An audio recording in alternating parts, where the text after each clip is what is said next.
साल 1539 में जब हुमायूं गुजरात विजय के बाद आगरा की तरफ बढ़ रहा होता है, तब रास्ते में उसका सामना बिहार के सूबेदार शेर शाह सूरी से होता है। हुमायूं के पास उस वक्त लगभग 40,000 सैनिक थे और शेर शाह के पास महज 15,000 सैनिक। लेकिन बड़े आश्चर्य की बात थी कि उस युद्ध में शेर शाह सूरी हुमायूं को हरा देता है और उसे भारत से बाहर खदेड़ देता है, जिसके बाद भारत में लोधी वंश के बाद दूसरे पठान साम्राज्य की शुरुआत होती है। इस साम्राज्य की शुरुआत करने वाले शेर शाह सूरी वही शख्स थे जिन्हें भारत का सबसे उदार और सहिष्णु मुस्लिम शासक माना जाता है, और अकबर जिसे हम एक महान सम्राट मानते हैं, वो भी शेर शाह सूरी के द्वारा बनाई गई नीतियों के दम पर इतना महान शासक बन पाया था। शेर शाह सूरी की वीरता के लिए समरकंद और दिल्ली विजेता मुगल सम्राट बाबर ने एक बार कहा था कि इसके तेवर देखो, मैं इसके माथे पर सुल्तान बनने की लकीरें देखता हूँ। तो चलिए जानते हैं इतिहास के इस सनसनी योद्धा के बारे में जिसे हमने लगभग भुला दिया। स्वागत है आपका रेडी टू नो पर।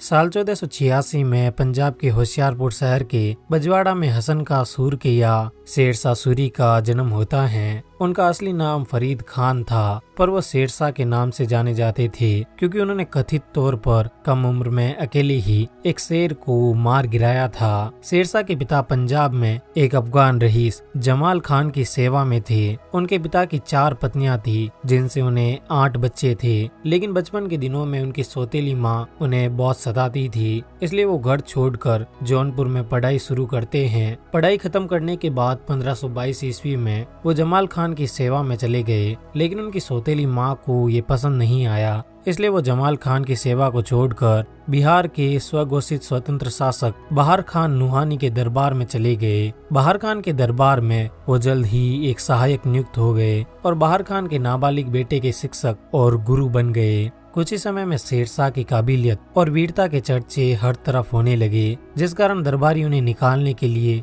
तरह तरह के षड्यंत्र रचने लगे और वे इसमें कामयाब भी हुए। जिसके बाद 1527-28 में वो बाबर के एक शिविर में शामिल हो गए। बाबर के शिविर में सेवादार के रूप में उन्होंने मुगल शासन और उसकी सेना की ताकत, कमजोरी और कमियों को बारीकी से समझा। अपनी काबिलियत के चलते वो जल्द ही बाबर की सेना के सेनापति बन गए। उनकी काबिलियत के बारे में एक बार बाबर ने अपने खासम खास खलीफा से कहा था कि इसके तेवर देखो, मैं इसके माथे पर सुल्तान बनने की लकीरें देखता हूँ, इससे होशियार रहना और हो सके तो इसे हिरासत में ले लो। लेकिन खलीफा ने उनकी बात को मजाक में टाल दिया। बाबर के शिविर में रहते हुए शेर शाह ने गुजरात के शासक बहादुर शाह से अच्छे संबंध स्थापित कर लिए थे और बहादुर शाह ने भी शेर शाह को एक मजबूत सेना बनाने में मदद की। लेकिन जब बिहार के शासक बहार खान की मौत हुई तो शेर शाह नाबालिग राजकुमार के संरक्षक और बिहार के राज्यपाल के रूप में वापस लौट आए। बिहार का राज्यपाल बनने के बाद उन्होंने प्रशासन का पुनर्गठन शुरू किया और बिहार के मान्यता प्राप्त शासक बन गए। इसके बाद अपनी शक्ति को बढ़ाने के लिए उन्होंने बंगाल के सुल्तान पर आक्रमण करके बंगाल के एक बड़े क्षेत्र को अपने अधिकार में कर लिया था। 1538 ईस्वी में जहां एक तरफ मुगल सम्राट हुमायूं ने चुनार के किले पर अपना अधिकार जमाया, वहीं दूसरी तरफ शेर खान ने बंगाल व बिहार के एक बड़े हिस्से पर अपना कब्जा कर लिया था। 1539 तक शेर खान अपने आप को मुगल सम्राटों का प्रतिनिधि ही बताता था, पर अब उसकी चाहत अपना साम्राज्य स्थापित करने की थी। सूरी की बढ़ती हुई ताकत को देखकर आखिरकार 1539 में बिहार के बक्सर जिले के चौसा गांव में हुमायूं और शेर खान की सैन्य ताकतों के बीच कड़ा मुकाबला हुआ। एक तरफ हुमायूं के 40,000 सैनिक थे तो दूसरी तरफ शेर खान के 15,000 सैनिकों का काफिला। लेकिन हुमायूं ने युद्ध शुरू करने से पहले अफगानों की गतिविधियों पर बिल्कुल भी ध्यान नहीं दिया, परंतु शेर खान ने एक अफगान दूत भेजकर मुगल सेना की दुर्व्यवस्था जान ली, जिसके फलस्वरूप उसने रात में ही हमला बोल दिया। अचानक हुए इस हमले से मुगल सेना में भगदड़ मच गई। बहुत से मुगल सैनिक अपनी जान बचाने के लिए गंगा में कूद पड़े और बाकी बचे सैनिक अफगानों के तीरों का शिकार हो गए। हुमायूं स्वयं डूबते डूबते बचा। इस पराजय के बाद हुमायूं वहां से कालपी होता हुआ आगरा पहुंचा। उधर इस जीत ने शेर शाह का साम्राज्य पूर्व में असम की पहाड़ियों से लेकर पश्चिम में कन्नौज तक बढ़ा दिया और उत्तर में हिमालय से लेकर दक्षिण में बंगाल की खाड़ी में झारखंड की पहाड़ियों तक बढ़ा दिया था। इस महान जीत के बाद शेर खान को शेरशाह की उपाधि से नवाजा गया। अपने इस नए साम्राज्य को वैध बनाने के लिए शेरशाह ने अपने नाम के सिक्कों को चलाने का आदेश दिया, जो मुगल सम्राट हुमायूं को एक खुली चुनौती थी। चौसा के युद्ध की हार के बाद हुमायूं को पता चल चुका था कि शेरशाह की सेना उसकी सेना के मुकाबले ज्यादा ताकतवर और शक्तिशाली है। इस कारण उसे युद्ध में पराजित करना आसान नहीं होगा। इसलिए उसने अपने भाइयों को युद्ध में शामिल करने का प्रयास किया,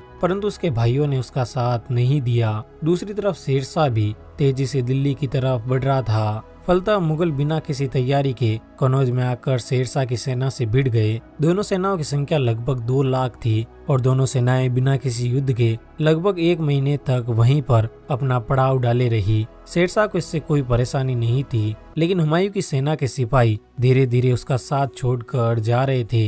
इसी कारणवश हुमायूं ने युद्ध को प्रारंभ करना ही उचित समझा। 17 मई 1540 को हुए इस युद्ध में अफगानी सेना ने हुमायूं की सेना को बड़ी आसानी से पराजित कर दिया, क्योंकि उसकी सेना युद्ध में डटकर नहीं लड़ी, जिसके कारण हुमायूं को मैदान छोड़कर भागना पड़ा। इस युद्ध के बाद हुमायूं बिना राज्य का राजा था। वही काबुल और कंधार के राज्यों पर कामरान का शासन था। इस हार ने बाबर द्वारा बनाए गए मुगल साम्राज्य का अंत कर दिया और उत्तरी भारत पर सूरी साम्राज्य की शुरुआत की, जो लोधी साम्राज्य के बाद दूसरा पठान साम्राज्य था। शेरशाह कुशल और योग्य प्रशासक था। उसके द्वारा जो नागरिक और प्रशासनिक संरचनाएं बनाई गई, वही आगे चलकर मुगल सम्राट अकबर के लिए वरदान साबित हुई। शेरशाह विकास के कार्य को करना अपना कर्तव्य समझता था। यही वजह है कि सूरी ने अपने शासनकाल में एक बेहद विशाल ग्रैंड ट्रंक रोड का निर्माण करवाकर यातायात की सुगम व्यवस्था की थी। ये विशाल रोड बांग्लादेश से होते हुए दिल्ली और वहां से काबुल तक जाती थी। वहीं इस सफर को आरामदायक बनाने के लिए सूरी ने कई जगहों पर कुएं, मस्जिद और विश्राम गृहों का निर्माण भी करवाया था। सूरी एक न्यायप्रिय और ईमानदार शासक था, जिसने अपने शासनकाल में भ्रष्टाचार के खिलाफ कड़ी नीतियां बनवाई। उसके शासनकाल के दौरान मस्जिद के मौलवियों और इमामों द्वारा न सिर्फ मुस्लिम धर्म के नाम पर किए जा रहे भ्रष्टाचार पर लगाम लगाई गई, बल्कि मस्जिद के रखरखाव के लिए मौलवियों को पैसा देना भी बंद कर दिया गया और मस्जिदों की देखरेख के लिए मुंशियों को नियुक्त किया गया। यही नहीं, भारत की आज की करेंसी रुपया भी शेरशाह के शासन में ही जारी हुआ था, जो आज भारत के अलावा कई और देशों की राष्ट्रीय मुद्रा के रूप में प्रयोग किया जाता है। इसके अलावा शेरशाह ने भारतीय डाक विभाग का भी पुनर्गठन किया।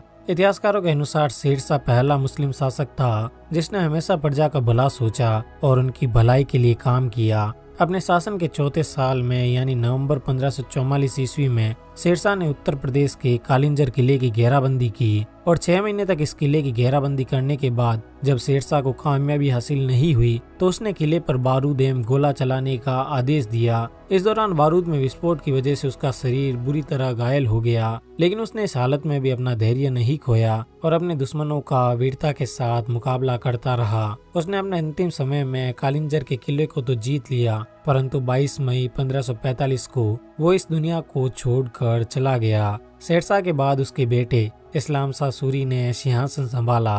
कहा जाता है कि शेरशाह को बिहार के सासाराम में दफनाया गया, जिसका निर्माण कार्य शेरशाह ने अपने जीवन काल में ही शुरू करवा दिया था। आज भले ही इतिहास में शेरशाह को अन्य प्रसिद्ध राजाओं की तरह दर्जा नहीं दिया गया, लेकिन शेरशाह का नाम उसके पूर्ववर्ती सफल शासकों में सबसे पहले लिया जाता है। अपनी कूटनीतिक और युद्ध रणनीति से उसने मुगलों के कई बार छक्के छुड़ा दिए थे। भले ही शेरशाह सूरी और हुमायूं एक दूसरे के कट्टर दुश्मन थे, लेकिन हुमायूं भी शेरशाह के पराक्रम का लोहा मानता था और उसकी काबिलियत का मुरीद था। अब ऐसा नहीं है कि शेरशाह के जीवन में उस पर कोई कलंक नहीं लगा। कहा जाता है कि एक बार शेरशाह ने कई राजपूतों के साथ धोखा किया और उनके पीठ में खंजर घोंपा, लेकिन अगर हम शेरशाह के पूरे इतिहास को देखें तो वो काफी हद तक एक अच्छा राजा था।